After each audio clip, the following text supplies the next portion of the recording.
नमस्कार मित्रमैत्रिणींनो, आजचा आहे 10वा ब्लॉग। जसं की सकाळी उठल्याप्रमाणे आज मी गरम पाणी आणि चाय घेतला आणि फ्रीज उघडल्यानंतर आज काय तयारी करायची तर विचार करत होती की आज पोहा बनवायचा। पोह्यासाठी त्याची तयारी सुरू केली आणि आमच्या घरामध्ये सगळ्यांना पोहा जास्त आवडतो, तर तो आमच्या हप्त्यातून 2 वेळा तरी तो बनवला जातो।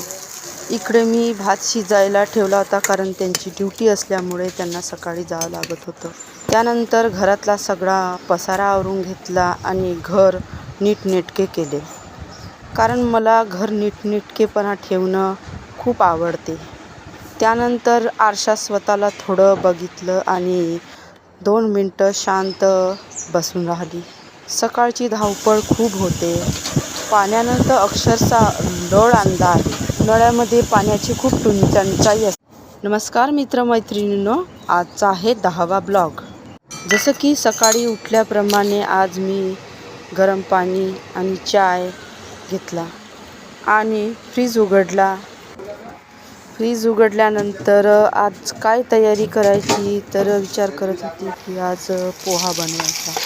पोह्यासाठी त्याची तयारी सुरू केली आणि आमच्या घरामध्ये सगळ्यांना पोहा जास्त आवडतो, तर तो आमच्या हप्त्यातून 2 वेळा तरी तो बनवला जातो।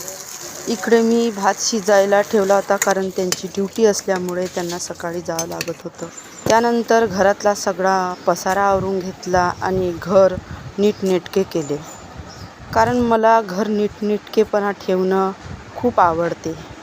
त्यानंतर आरशात स्वतःला थोडं बघितलं आणि 2 मिनटं शांत बसून राहिली। सकाळची धावपळ खूप होते, पाण्यानंतर अक्षरशः डोळ अंधार, नळ्यामध्ये पाण्याची खूप टंचाई असते।